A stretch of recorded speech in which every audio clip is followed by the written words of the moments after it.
Can the Morgan Legal Group represent me if I'm hurt on a wind farm? Absolutely. Prior to starting this firm, I was working in wind.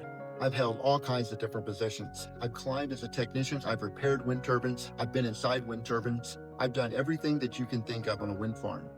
Prior to becoming an attorney, this experience gave me the foundation that I need to better represent you if you're injured on a wind farm.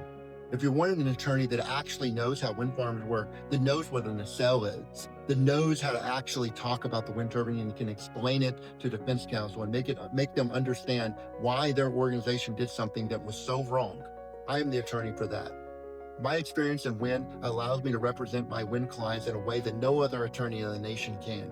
No other attorney has climbed over 300 wind turbines. No other attorney that I know of has ever even been inside of a nacelle and done a job, done a gen alignment, done some sort of, blade repairs, torqued the nacelle bolts or torqued the blade bolts. None of the attorneys that I know have ever been inside of a wind turbine and even know what it takes to climb 300 feet on a ladder, that knows about the fall arrest systems that you have to wear, knows about all the safety equipment that's necessary for a wind farm.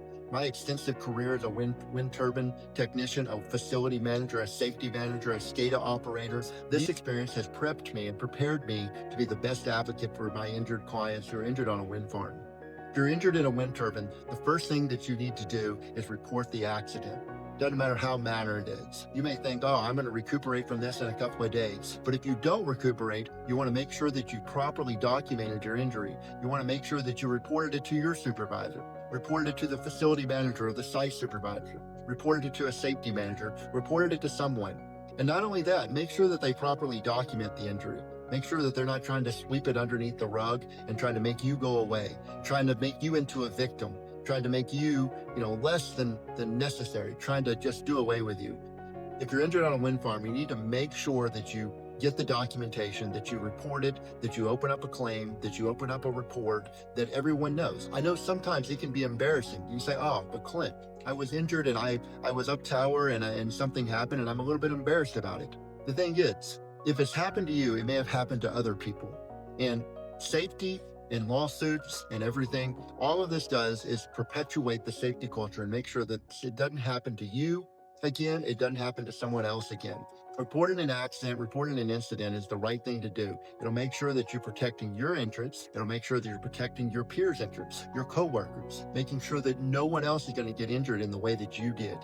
Wind farms accidents can be very serious. There's many times technicians are falling. I have clients who have had dropped objects. I've had clients who've got burned. I've had clients who've been electrocuted. I've had clients who've lost fingers. I've had clients who've lost arms, legs. If you name it, wind farms accidents can be very serious. They can leave you maimed. They can alter your life for the remainder of your life. And making sure that you get everything documented and making sure that you have an advocate and an attorney who will fight for you and make sure that you get all the compensation that you deserve is important in your wind farm case.